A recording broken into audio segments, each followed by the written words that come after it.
I was watching this thing on TV a couple weeks ago. Did you see this?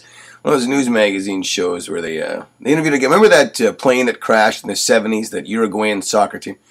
Crashed in the 70s, and then the passengers, there's 11 survivors, they had to resort to cannibalism to survive. And they interviewed one of the survivors, 30-year anniversary, whatever it was. And you know, it was an interesting piece, but a lot of people don't realize, and I didn't know this either until I watched this, is that there was actually a lot of airline food available.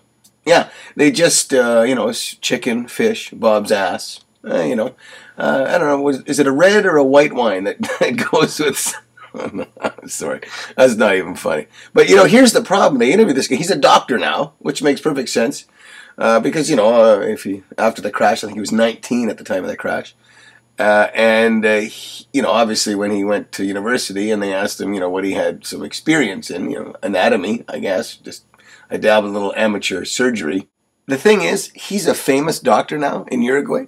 But he's always going to be remembered as the dude that ate someone. Like, it doesn't matter. It doesn't matter. You know, he could cure the common cold, and he's always going to be that. Like, you know, you phone him up, you know, friends of his phone him, hey, we're going to have Bill and Marge over. I don't think that's their names, but whatever. Bill and Marge over. Who's that? You know, Bill, the famous doctor? Yeah, no, I can't place him. You know, the guy that cured the common cold? No. The dude that ate someone. Oh, yeah, okay. Yeah, I know him. He's coming.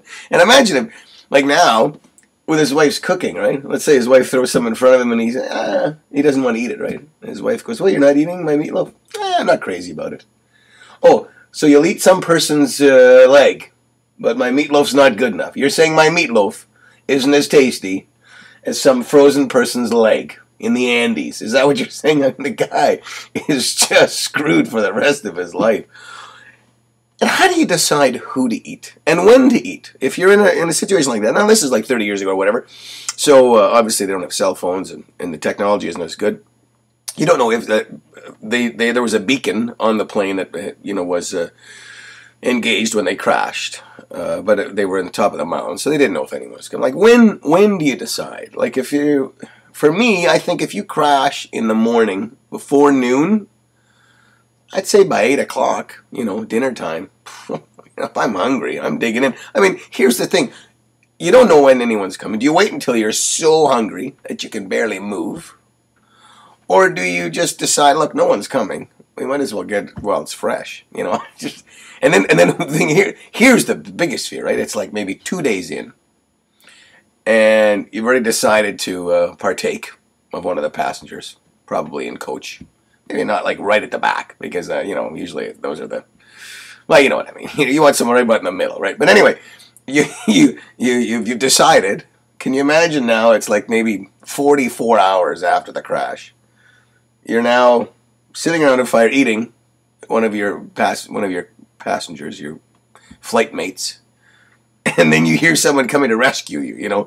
You hear them coming, go, what's that noise? Hide! Hide! All of a sudden, you're hiding now behind rocks and in trees because you don't want them to see that, like, 2 days later you're already, like, eating someone, right? So all the rescuers come to help you out, and you're, like, hiding. So the rescuers go back and they're sorry, didn't look like there's any sign of life, although there was one body that was, like, eerily cut open. You gotta hide.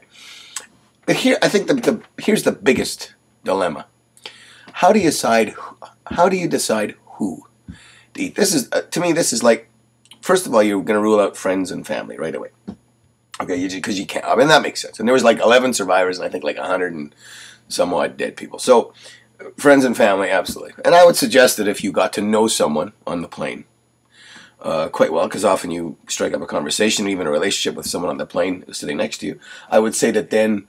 You know, if you knew the guy was Bill and he had a wife and kid, you'd probably, I don't want. That's why whenever I fly over the mountains now, like I always wear a name tag, you know, and I'm always letting everyone know, hey, I'm Rick. Hey, it's me. Look, Rick. Hey, it's me. In fact, I should get a tattoo on my chest, so that when they do open you up, you know, like on day 53, and they go, oh, his name's Rick. See, it's a little like when you grow up on the farm, you know, and you have goats and sheep and lambs and stuff, you know. But as soon as you name it, you know, the kids don't want to, oh, look, it's Bessie. Oh, we don't want to kill it. So that's the same kind of principle, I think, in this kind of situation, where as soon as you know the person's name, it's like, oh, you can't. And then So you rule that out. Then you rule out like anyone if you go through their pockets. Maybe the guy's on penicillin. It's like, all right, I'm staying. Ooh, I don't want that.